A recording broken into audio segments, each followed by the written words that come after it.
Hello दोस्तों, कैसे हो आप सब। Welcome to my YouTube channel. दोस्तों 6 जुलाई 2022 को सेकेंड शिफ्ट का जो एसएससी एमटीएस का जो एग्ज़ाम हो रहा है उसका हम लोग आज क्वेश्चन आंसर करने वाले हैं अभी। तो चलिए सेशन को शुरू करते हैं। पहला क्वेश्चन पूछा गया था, उज्जैन किस नदी के किनारे बसा हुआ है। देखिए, उज्जैन शिप्रा नदी के किनारे बसा हुआ है।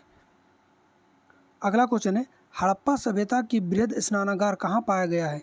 देखिए, बृहद स्नानागार हड़प्पा सभ्यता में मोहनजोदड़ो में पाया गया है। गाइस, एक चीज़ बताना चाहते हैं। देखिए, ये जो क्वेश्चन है, ये क्वेश्चन जो बच्चों द्वारा बताया गया है उसी आधार पे हम लोगों ने इस क्वेश्चन को बनाए हैं और आप लोग के सामने लेके आए हैं।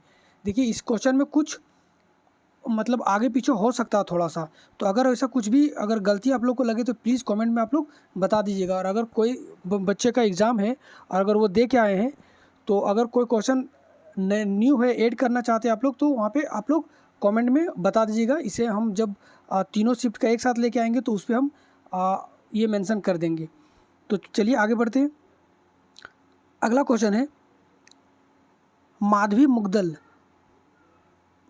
मुदगल किस नृत्य से संबंधित है। देखिए, माधवी मुदगल एक भारतीय शास्त्रीय नृत्यांगना है जो अपनी ओडिसी नृत्य शैली के लिए जानी जाती है। ठीक है, आगे चलते हैं। विजय हजारे ट्रॉफी 2021 के विनर पूछा गया था। देखिए, हिमाचल प्रदेश ने जयपुर के सवाई मानसिंह स्टेडियम में फाइनल में तमिलनाडु को 11 रन से और ये एक मेथड से हराया गया था जिसे बोला जाता है वीजेडी मेथड से हराकर अपना पहला विजय हजारे ट्रॉफी जीता। ठीक है, ये तो इसका जो करेक्ट आंसर हो जाएगा ये हो जाएगा हिमाचल प्रदेश। और अगर पूछा गया कि रनर अप कौन होगा यानी कि उपविजेता कौन होगा तो ये हो जाएगा तमिलनाडु। ठीक है, आगे बढ़ते हैं। भारत के किस राज्य में लिंगानुपात सबसे ज़्यादा है। देखिए, 2011 के जनगणना के अनुसार भारत के जो लिंगानुपात है ये सबसे ज़्यादा है केरल राज्य में। ठीक है, ये केरल राज्य में है। कितना है तो 1000 मतलब 1000 पुरुष में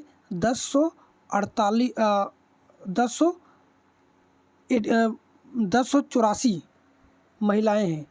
ठीक है, तो 1000 पुरुष पे 1084 महिलाएं हैं। अगर यहीं पे बात कर ले, इसके बाद जो नंबर आता है वो होता है पुडुचेरी का, फिर तमिलनाडु का, फिर आंध्र प्रदेश का। और अगर सबसे कम की बात कर ले तो हरियाणा का सबसे कम लिंगानुपात है जो कि 1000 पुरुष पे 879 महिलाएं हैं। चलिए आगे चलते हैं। वेटिंग फॉर अ वीज़ा किसकी आत्मकथा है। देखिए, वेटिंग फॉर अ वीज़ा ये भीमराव अंबेडकर की आत्मकथा है। समुद्री क्रस्ट यानी कि ओशियाटिक क्रस्ट में कौन सा मिनरल पाया जाता है। देखिए, कौन सा मिनरल पाया जाता है तो ये आयरन और मैग्नीशियम इसमें पाया जाता है मैक्सिमम अमाउंट में। ठीक है, अगला क्वेश्चन पूछा गया था, एयरफोर्स के प्रमुख के रूप में किसे नियुक्त किया गया है। तो देखिए, वर्तमान में एयर चीफ मार्शल, एयरफोर्स के प्रमुख को एयर चीफ मार्शल कहा जाता है। ये कौन है, विवेक राम चौधरी को बनाया गया है। अगला क्वेश्चन है, सहाय योजना से क्वेश्चन पूछा गया था। तो देखिए, ये क्वेश्चन पूरा नहीं मिल पाया है इसलिए इसके बारे में जो फैक्ट है वो मैं बता रहा हूँ। 15 दिसंबर 2021 को झारखंड के मुख्यमंत्री हेमंत सोरेन ने खेल और खेल प्रतिभा को बढ़ावा देने के उद्देश्य से सहाय यानी कि sports action towards harnessing aspiration of youth योजना का शुभारंभ किया गया है। ठीक है, तो ये कहाँ अगर पूछा गया होगा कब स्टार्ट किया गया तो 15 दिसंबर 2021 को। किस राज्य से, तो झारखंड के राज्य से किया गया। अगर इसका फुल फॉर्म पूछा गया होगा तो इसका फुल फॉर्म यहाँ पे है। चलिए आगे चलते। लाल चींटी में कौन सा अम्ल पाया जाता है, यानी कि लाल चींटी के डंक में कौन सा अम्ल पाया जाता है तो ये फॉर्मिक अम्ल पाया जाता है। लाल चींटी हो गया, बिच्छू हो गया, तितैया हो गया, इन सब के डंक में फॉर्मिक अम्ल पाया जाता है। जापान का राष्ट्रीय फल से क्वेश्चन पूछा गया था कि जापान का राष्ट्रीय फल कौन सा है तो ये हो जाएगा पर्सिमोन ये जापान का राष्ट्रीय फल है। आगे चलते हैं। कोलेरू झील किस राज्य में है, ये पूछा गया था कोलेरू झील। तो देखिए, कोलेरू झील जो है ना मीठे पानी की एक झील है जो आंध्र प्रदेश राज्य के कृष्णा जिले में स्थित है। ठीक है, आगे चलते हैं। तो राज्य पूछा गया था तो वहाँ पे हो जाएगा आंध्र प्रदेश। वर्ल्डोमीटर के अनुसार 2022 में भारत की जनसंख्या कितनी है। देखिए वर्ल्डोमीटर एक जनसंख्या को नाप यानी कि जनसंख्या काउंट करने का, जनसंख्या जो है उसको गिनती करने का एक तरीका है।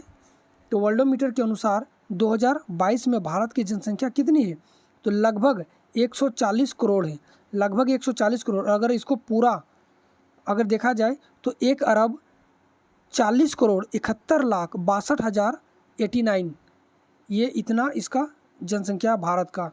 और ऐसा कहा जा रहा है कि 2027 तक ये चाइना को पीछे छोड़ देंगे। सत्यशोधक समाज के संस्थापक कौन थे। देखिए सत्यशोधक समाज के संस्थापक ज्योतिबा फूले हैं ज्योतिबा फूले जी थे। और इसका स्थापना कब किया गया था, तो 24 सितंबर 1873 को पुणे में किया गया था। अगला क्वेश्चन है सिडबी का मुख्यालय कहाँ है।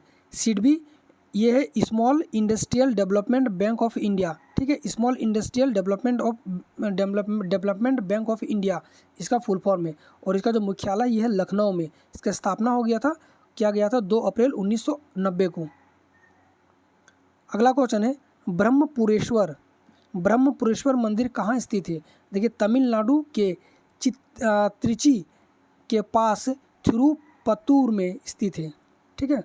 तो इसका करेक्ट आंसर हो जाएगा तमिलनाडु।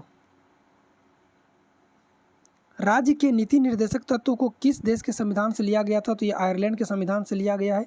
ए आर रहमान को कितने ग्रैमी अवार्ड दिया गया है, तो ए आर रहमान को 2 ग्रैमी अवार्ड दिया गया है। 2009 में फिल्म कौन सा स्लमडॉग मिलियनेयर के लिए किस गाने को कंपोज किया था, तो जय हो गाने को कंपोज किया था, म्यूजिक कंपोजर के लिए दिया गया था, ठीक है। और जो ये ग्रैमी अवार्ड है इसे संगीत के क्षेत्र में ऑस्कर अवार्ड माना जाता है।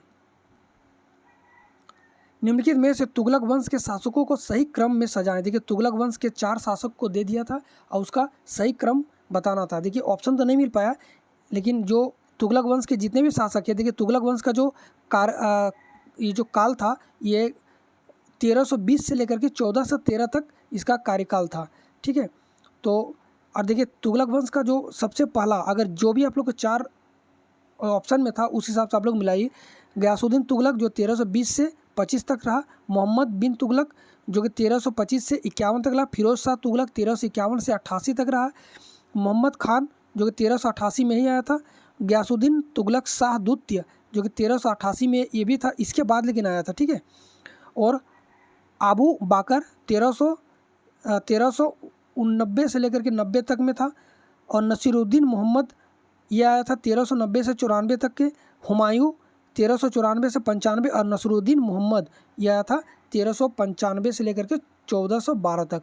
तो आप लोग मिला लीजिएगा कि कौन कौन सा ऑप्शन दिया गया था। शिक्षा का अधिकार, निम्नलिखित शिक्षा का अधिकार अधिनियम कब लागू किया गया। देखिए यह अधिनियम 2010 में 1 अप्रैल 2010 को लागू किया गया था, ठीक है। तो गाइस तो ये आज का आखिरी क्वेश्चन था। तकरीबन 20 क्वेश्चन मिला था मुझे आज। वीडियो कैसा लगा आप लोग ज़रूर बताइएगा। अगर कुछ छूट गया होगा क्वेश्चन तो प्लीज़ आप लोग मेंशन कर दीजिएगा। और अगर कोई क्वेश्चन गलत होगा, अगर ऐसा नहीं आया होगा तो प्लीज़ आप लोग वो भी बताइएगा कमेंट में। कैसा लगा आप लोग वीडियो ज़रूर बताइएगा। अगर अच्छा लगा तो प्लीज़ वीडियो को लाइक कीजिएगा, शेयर कीजिएगा और चैनल को सब्सक्राइब कर लीजिएगा। वीडियो देखने के लिए थैंक यू। तब तक के लिए जय हिंद, जय भारत।